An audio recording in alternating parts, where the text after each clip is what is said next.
There's never been a crypto case in the United States where individuals have been named along with the company with no allegation of fraud.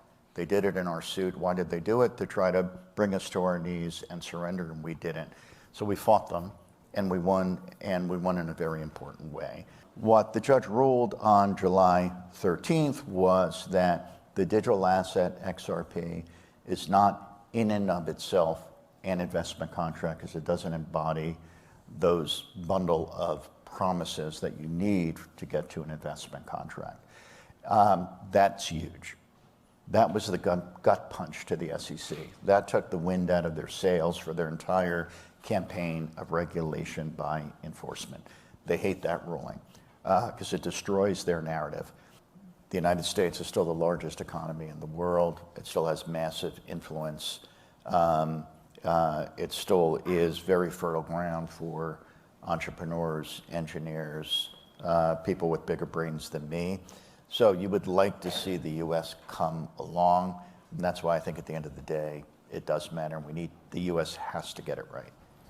Hey, everybody, it's Eddie from Tokyo. This is your cryptocurrency update from Japan, and that was the general counsel to Ripple, Stuart Alderati. He was in Toronto.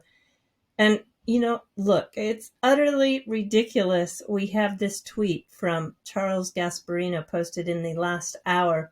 Ripple didn't win, he says, it lost. Retail XRP holders won for now because Judge Torres issued a truly idiotic split the baby ruling that's the laugh of the Southern District. I wouldn't be surprised if Eleanor Terrett, was out trying to find a new job.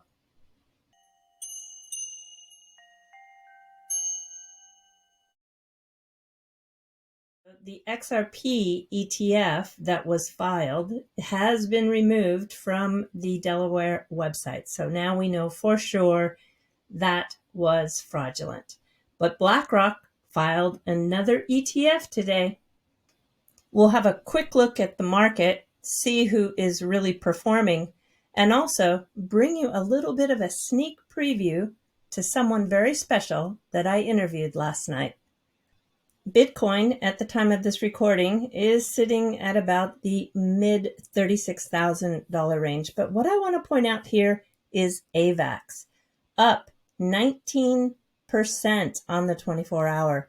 And wow, I want to tell you why this is. We learned that Citibank has tested the use of blockchain infrastructure to price and execute simulated FX trades on the Avalanche Evergreen subnet. Congratulations to Avalanche.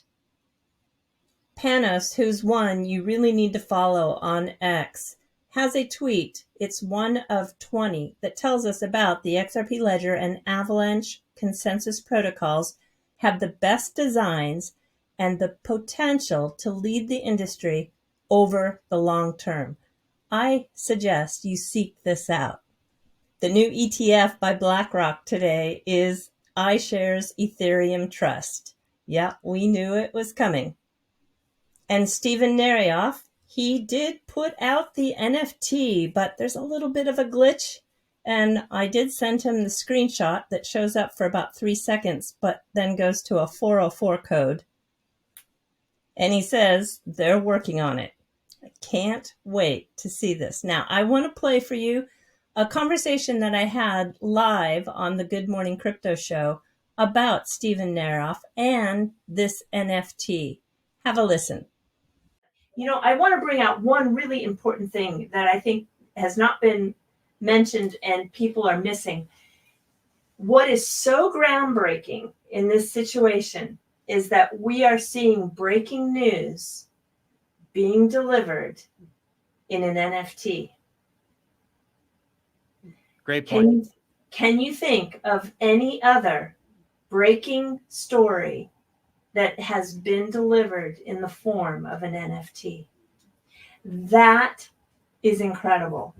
And that actually, in my opinion, is a big story here, because you've got a brand new use case that maybe was never really tested And I think that it has legs. And I think that you're going to see this continue to grow in a way that is, wow, so exciting. I'm personally thrilled that this is the way the news is going to be delivered. Eri, so really quick, just to elaborate on why he's doing that, he's going to give individuals ownership of the news, basically. Yeah, so right. Go ahead. Sorry. It's incredible. It really is. So explain that a little bit for somebody who doesn't understand. Let's say I released an article about Johnny. Breaking news, guys. Johnny, he's upping the price of Merlin. No, I'm just kidding. I don't know. I don't know what the story would be. But let's say I released it in an NFT form. What's the value of doing that as opposed to a traditional press release? Well, for one, you're actually putting history on the blockchain, and it's going to be immutable, and you are actually going to be a participant in something that's very historical. Because as he said, this phone call is historical. This phone call is a part of history, and I think this is just scratching the surface of the melding of NFTs and news. I think it's incredible.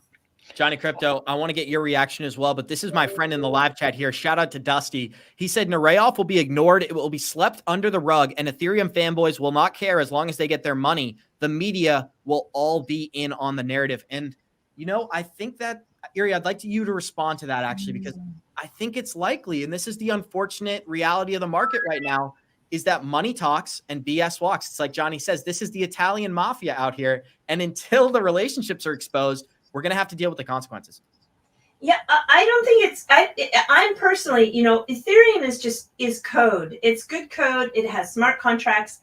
It really provides an incredible function. It's going to be instrumental in DeFi, which is going to be just gigantic and huge for the whole world to transform its financial services. I see a separation. So I don't think that it hurts Ethereum at all, to be honest with you. I think this is a total attack on individuals. I don't think it's an attack on Ethereum, the digital asset, at all. So I think once people realize this isn't an attack on Ethereum as a digital asset, but it's trying to expose the wrongdoing of people that were involved, I think it's going to get coverage. I don't think it's going to be swept under the rug. I think the same thing scenario here is I think Crypto Eri's right. I don't think we'll see an impact on Ethereum, but I also don't think, what I always say, it's right here, right? This is true. It's not what you know, it's who you know. And the reality, yes, my little paper one. And the reality is, Vitalik has some friends in some very high places. And so I kind of do agree with our chatter there that this will probably not. And when I say swept under the rug, I don't necessarily think the story will get swept under the rug. I think Crypto Eri's right. It may come to the forefront. But do I think something's going to happen? Is Vitalik going to go to jail? Is he going to get held responsible? No.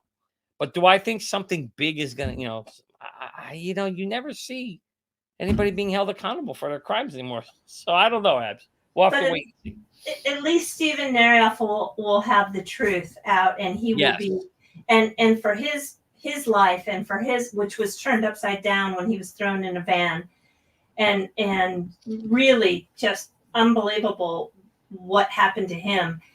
I think this is really important for the truth to come out for him.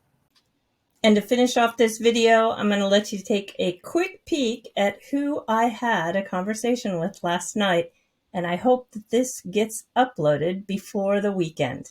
All right, everybody, do take care. Sayonara for now. Bye-bye.